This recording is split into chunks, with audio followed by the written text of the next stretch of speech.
મિત્રો આજે બનાવીશું એકદમ ક્રિસ્પી એવો મેંદાના લોટનો નવો જ નાસ્તો. તો એકદમ નવી જ રીતે મેંદાના લોટનો ક્રિસ્પી નાસ્તો બનાવવા મેં અહીંયા 1.5 વાટકી જેટલો મેંદાનો લોટ લીધેલો છે.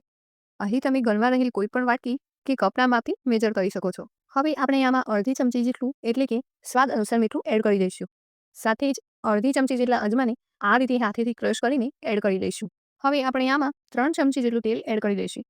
ત્યારબાદ બધી જ વસ્તુને હાથેથી સારી રીતે મિક્સ કરી લઈશું. તો હવે આપણે લોટને બાંધી રેડી કરી લઈશું.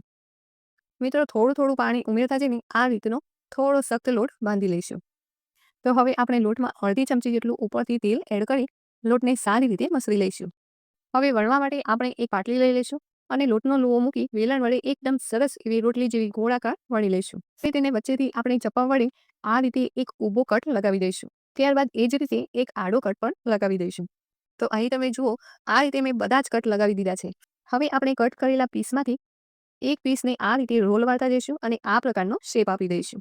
અને તેના છેડે થોડું પાણી લગાવી તેને સારી રીતે પ્રેસ કરી ચીપકાવી દઈશું. તો હવે ગરમ થયેલા તેલમાં આપણે તૈયાર કરેલા ટ્રાયેંગલ શેપને ગરમ તેલમાં એડ કરી દઈશું.